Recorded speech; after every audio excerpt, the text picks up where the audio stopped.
Harvest is plentiful, but the laborers are few. That's a Bible scripture which sums up what's happening in our service industry. WVTM 13's Bria Douglas spoke to a restaurant owner about his staffing shortage struggle. This past weekend, Birmingham's Eat in the Streets event wasn't the moneymaker some restaurants were hoping for. That's because some couldn't put out their tables, not because of a lack of customers. Instead, they didn't have adequate staffing. One of the owners had to call his girlfriend in and ask her to come help wash dishes. City employee Don Lupo helps organize the event. He says some restaurants complain to him about unemployment benefits being one of the reasons why people are choosing not to return to work. It's more money, it's an extended period of time, and people are taking that rather than getting the job. The shortage of service industry workers is a nationwide problem. It's one of the reasons why Governor Kay Ivey is stopping the $300 weekly unemployment benefits next month. They're encouraged that maybe, in the next few weeks that people are going to be coming back and looking for those jobs. Over at Avenay restaurant owner Gray Maddox also needs workers. He believes he's struggling for applicants because of the months-long quarantine. I think a lot of people rethought what their profession was.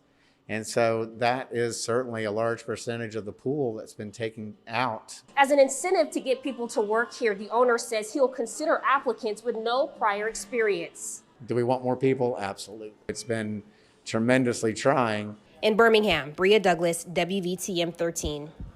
Senator Tommy Tuberville says he applauds the governor's decision. On Twitter, he says businesses need workers, especially in Alabama. We should be encouraging folks to take opportunities to re-enter the workforce, not choose to take unemployment benefits and stay home. Alabama is about to come into a lot of cash, though. Every state is. The U.S. Treasury Department providing $350 billion in emergency funding for state, local, territorial, and tribal governments. The money comes from coronavirus state and local fiscal recovery funds established by the $1.9 trillion American Rescue Plan signed by President Biden. Alabama is slated to receive over $2.1 billion in total funding.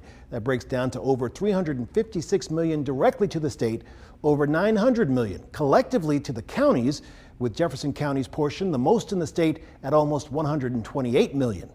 And hundreds of millions more to cities. For example, Birmingham's allocation is more than $141 million. Tuscaloosa gets $20.5 million plus.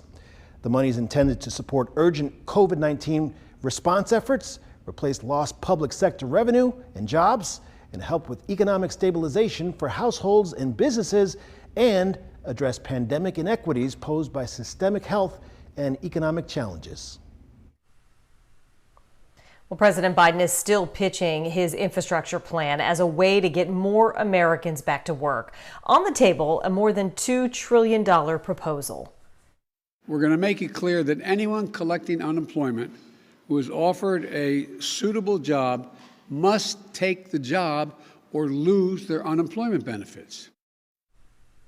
Republicans say the president's plan is just too big. Republicans offered a counter proposal with a lower price tag, limiting the size of the plan. The proper price tag for what most of us think of as infrastructure is about $600 to $800 billion. In order to work towards a compromise, President Biden will host his first White House meeting with leaders from both parties and both houses of Congress on Wednesday. He'll meet with just GOP senators on Thursday.